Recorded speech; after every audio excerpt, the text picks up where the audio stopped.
Calliope's Tale by FalcomReynolds. Chapter 16. A New Day Rises. When the sun rose, the collective fleet was greeted by the sight of the few remaining enemy ships sailing quietly towards them, white flags up. Total, unconditional surrender. "A serpent attacked!" one of the enemy captains claimed, when the ships were boarded and their crews captured. His eyes were wild.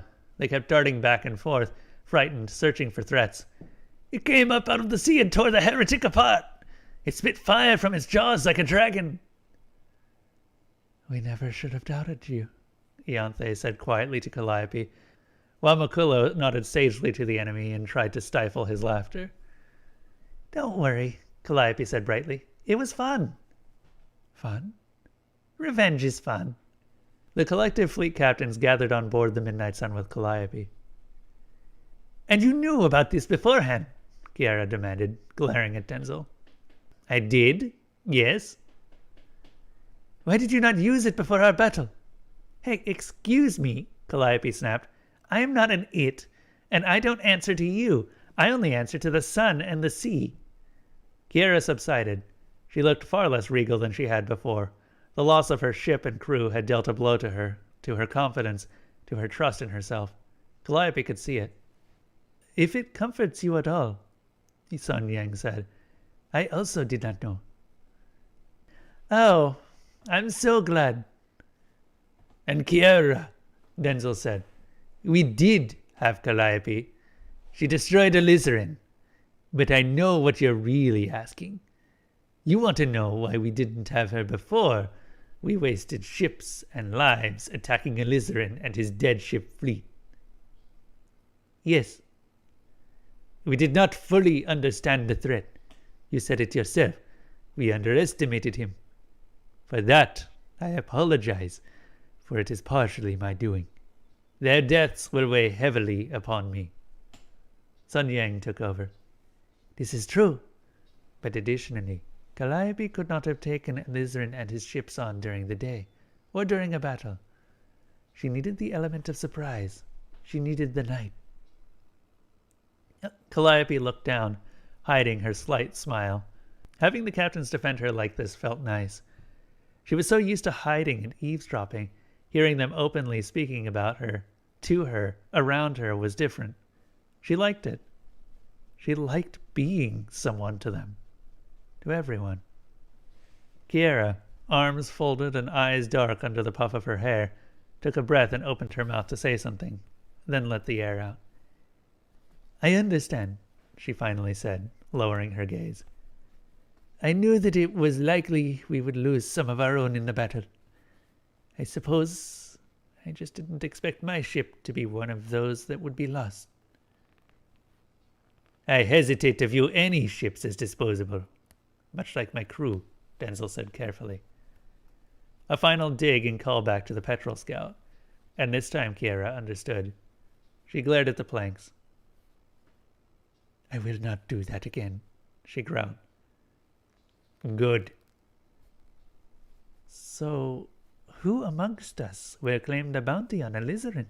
Sun Yang broke in, glancing between them all. "Calliope, of course," Denzel answered, almost surprised. He glanced over to her. "I don't care about the reward," Calliope countered. "Give it to Mokulo and Ianthe."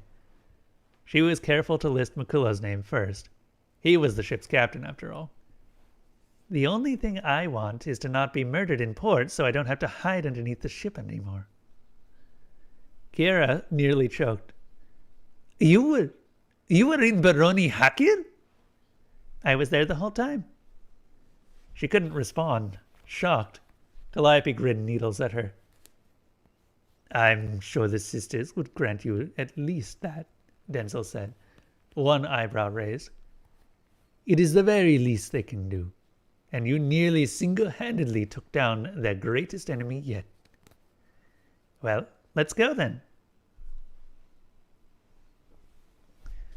The Curse of the North and the Le Yuan de Weigong and the Midnight Sun sailed first and foremost with the sunrise into Baroni Hakir, and Calliope swam ahead of them, at the surface of the water. Her proximity to the returning ships prevented anyone from firing on her. All here knew what the collective fleet had sailed out for, and that their return could only mean one thing. An assistant waited at the dock where the midnight sun came to anchor, watching the ship with disinterested black eyes underneath the fringed red scarf wrapped around her face and hair. Another stood while the Curse of the North let off a burst of steam and came to rest in the harbor. The Yuan docked to the sun's port side. Makulo and Ianthe stepped down from the ship to greet the assistant, who simply nodded to them. Calliope propelled herself up out of the water enough to catch the edge of the dark plank deck and lean on it, face in her hands. "We see the Queen's bounty has not returned," the assistant said, looking over the docked ships. "Is her captain dead?" "No," Kiera called, striding down the gangplank. "I'm here." "Ah." They waited. The other captains joined them just off the docks, but close enough that Calliope could still be a part of the conversation. "Your task is complete?" "Alizarin is dead," Denzel confirmed, bowing slightly. He wore his brocade vest and coat as always, this time with the addition of a pocket watch and darkwood cane with a silver cap. "The sisters will be pleased. Who claims his bounty?" "I do," Calliope called from the water. The assistant regarded her with an expression of disinterested calculation. She seemed entirely unbothered by Calliope's presence and the fact that she was a Merid. "It would be difficult to bring you to the palace for an audience," she mused after a moment. "I'll say," Makulo muttered. "I think that might not be possible. Sorry," Calliope said with a shrug. "I mean, well, it's possible, but it wouldn't be pretty. Or anything but demeaning, actually. Can we avoid that?" The assistant cocked her head to the side, and this time Calliope saw the gleam of amusement in her eyes. "Very well," she said, nodding ever so slightly. "I will announce to the sisters your presence." She bowed, turned, and left, striding away from the docks up through the shallow stone buildings and swaying palms of Baroni Hakir. The captains were left standing by the dock. Kiera glanced over the ships and ran a hand over her face. There were circles under her eyes that had not been there before, and the gash across her forehead and face had only just begun to heal. "As soon as this is over," she muttered, "I am going to have hell to pay." "Oh?" Sun Yang said, glancing over. "Did you think I owned the Queen's bounty?" Kiera asked, shaking her head and glowering at the sky. "No, I will have to pay for that, and it would take years." Sun Yang paused and glanced over at Ianthe. She raised an eyebrow, then turned to Kiera. "You know," she said, "you could always abandon the crown." "Abandon the crown? I could never—" She stopped mid-sentence. "Consider your options," Sun Yang said soothingly, stepping up next to Ianthe. "You have no ship and no crew, but the two others who were saved by Calliope. If you return to the crown, you will have to work for them for many years to pay off the cost of the Queen's bounty. But there are several ships here that have been surrendered to Baroni Hakir. For your sacrifice of your ship and your crew, the sisters may allow you to take one. But the crown wouldn't like that, would they?" "No," Kiera muttered. "They wouldn't." She drummed her fingers on her arm, then looked to the Peacebringer's assistant. "We do not care what you do," the assistant said, her face neutral. "But all are welcome in Baroni Hakir as long as you obey our rules." A long pause. She toed the cobblestones and looked out to the sea. "But Alizarin was right," she finally said. "He was right when he spoke to me. Not to the rest of you, but to me he was. He told me I was nothing but a soldier taking orders." The wind picked up, sweeping through the nearby palms and rippling over the cool blue-green bay waters. The sound of a market floated along it. The murmur of voices speaking over one another, the sound of animals calling in stalls, the chime of bells capturing the attention of passers-by. Calliope breathed in and smelled sweet gulab jamun, and the spicy marsala curry in the square, and rich baking fish and naan bread. Overhead, a pair of frigate birds circled, rising from somewhere among the vast swathes of green trees and foliage that ran like rivers through the city. They floated out towards the sea to sweep over the silver waves and snatch up the sardines that ventured too close to the brilliant surface. He was right. But he won't be any more. Kira looked back to the other captains and nodded. I will take one of the surrendered ships. I'll take any of Alizarin's pirates who want to come with me. A sound decision, Denzel said with a smile. I can see you already. Scourge of the seas. You will be a fine pirate. I'm disgusted, Kira muttered. Ianthe rolled her eyes. You can always go back, Sun Yang offered. No, I choose this course, and I'll stay to it, Kira said, setting her brow in a frown. And there are some interesting things I know about the crown routes that would come in handy were I to raid them.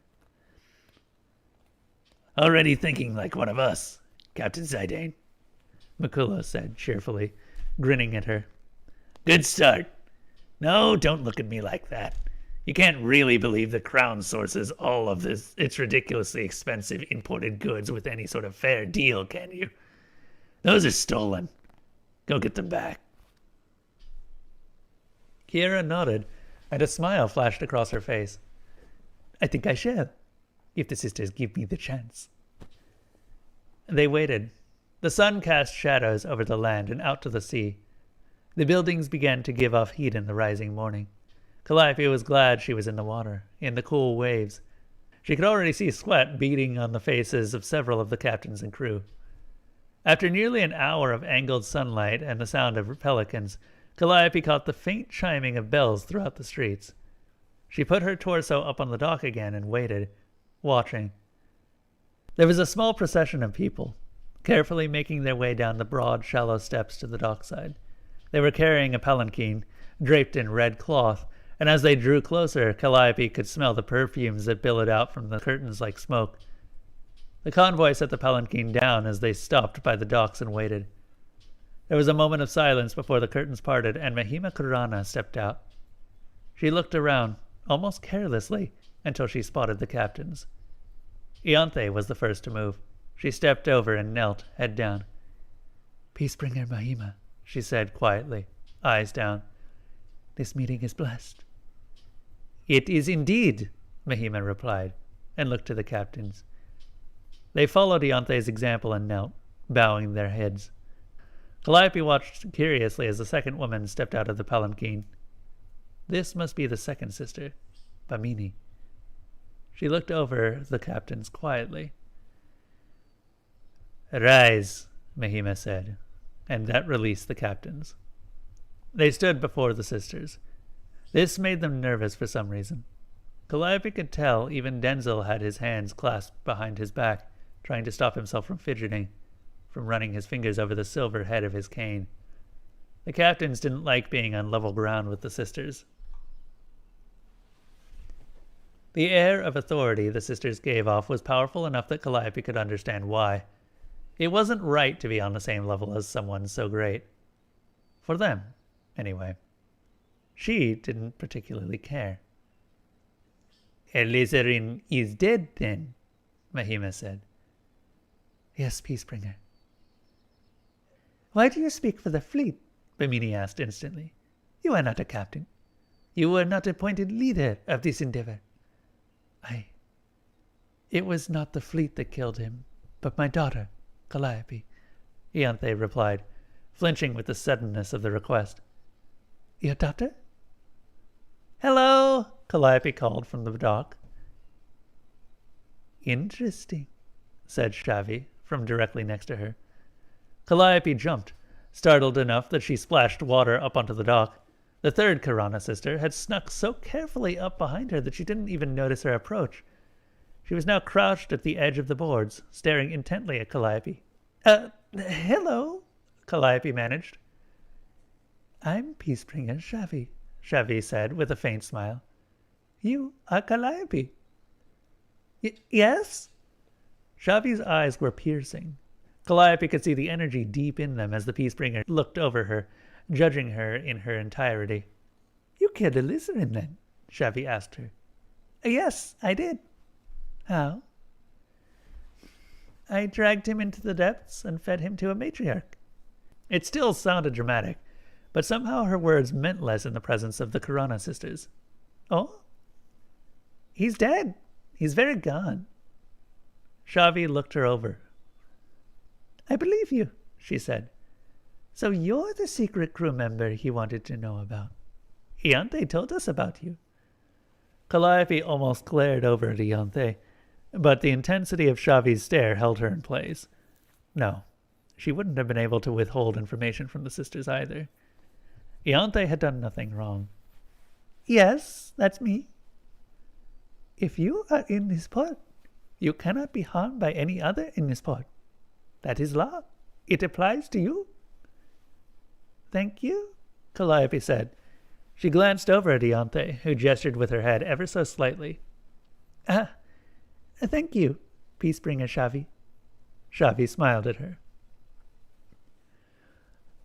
The reward for alizarin's death belongs to you, Mahima said, directing her attention to Calliope.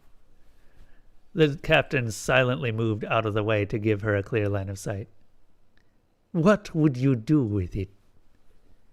Give it to Maculo and Iante, Calliope replied instantly. She paused. Oh, but alizarin's fleet had several ships that surrendered to us after he died. Can Kiera have one of those? Kiera looked stunned. The Mahima glanced over towards her and raised an eyebrow. If you captured it, she said, it is yours. Those laws we do not govern.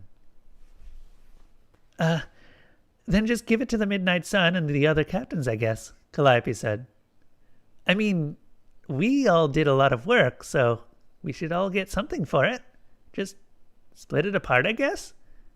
Everybody did stuff, so everybody gets some. That seems fair. Denzel shook his head with a slight smile. Astonishing, he murmured. The Corona sisters exchanged glances.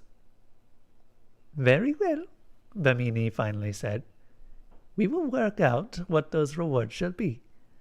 Is there anything else you require in the meantime? Not personally, Calliope managed. Bamini nodded sharply and turned away. Xavi sat down on the boards, bare feet tucked beneath her red silk dress. A matriarch, she said. You fed him to a matriarch. Yes? How? She woke up when I pulled him to the seabed and consumed him, or what was left of him. Calliope shrugged.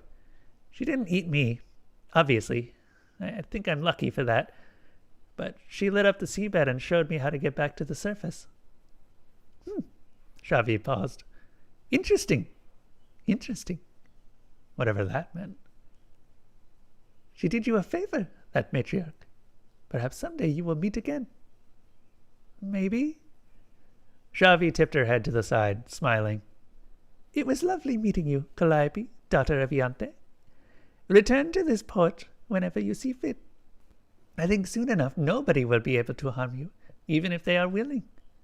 They know what you can do. They know what you can be. They know what you might be. Swim far and deep.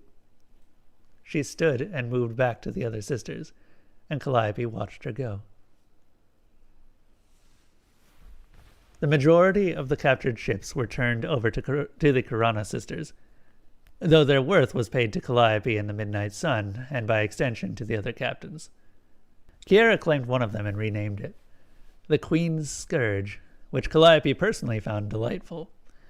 Despite her apparent, prior, distaste for pirates, she seemed to be very enthusiastic about becoming one. You'll do well, Sun Yang told her, as she supervised the refitting of the ship to suit her desires. She'd taken on many of the pirates that had surrendered after alizarin's defeat. They'll listen to you. They had better, Kiera said, raising her chin. I'm not getting a bounty put on my head by the crown to get ignored by my own crew.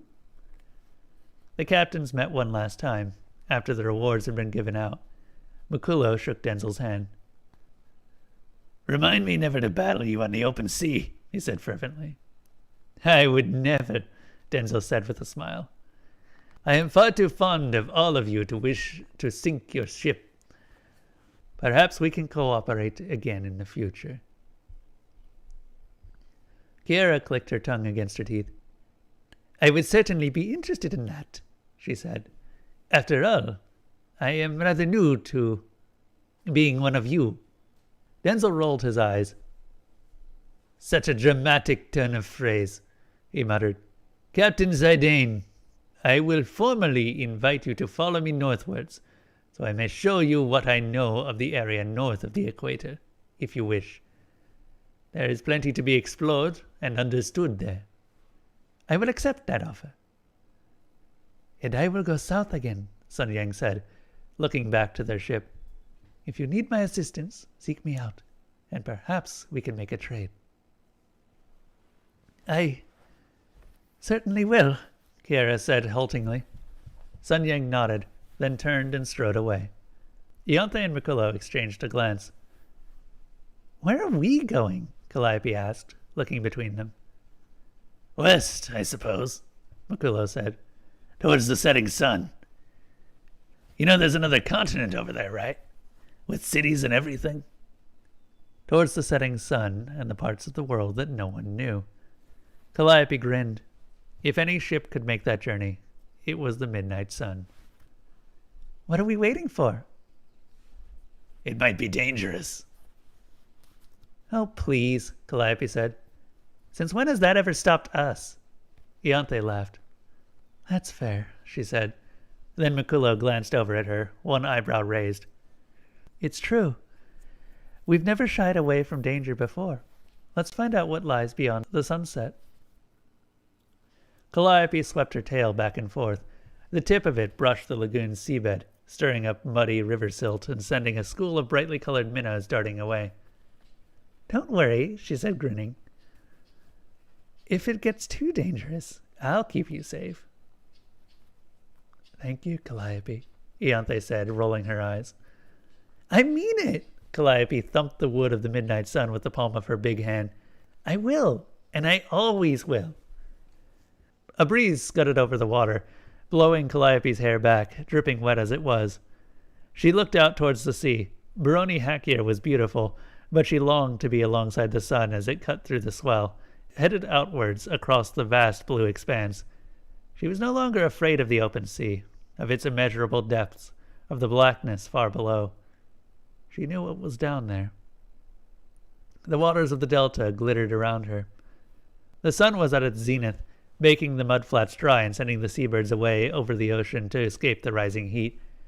Calliope flickered her tail again and felt it scrape against the sand below. West. Calliope smiled. Yes, she was excited for this. West. To find new things, see new sights, go to new places and meet new people. Taste new waters, fight new enemies, tackle new dangers. Calliope scraped her claws over the sun's hull in contemplation. New dangers, yes. She wasn't afraid. She wasn't afraid of anything now, not since the matriarch had looked into her eyes. Besides, it didn't matter what dangers the Midnight Sun and her crew faced. Calliope was going to be there and defend them from anything that could ever hurt them. She was larger, stronger, and more deadly than most things in the sea now. She could take care of any trouble they found, and she would, no matter what. She would protect her family.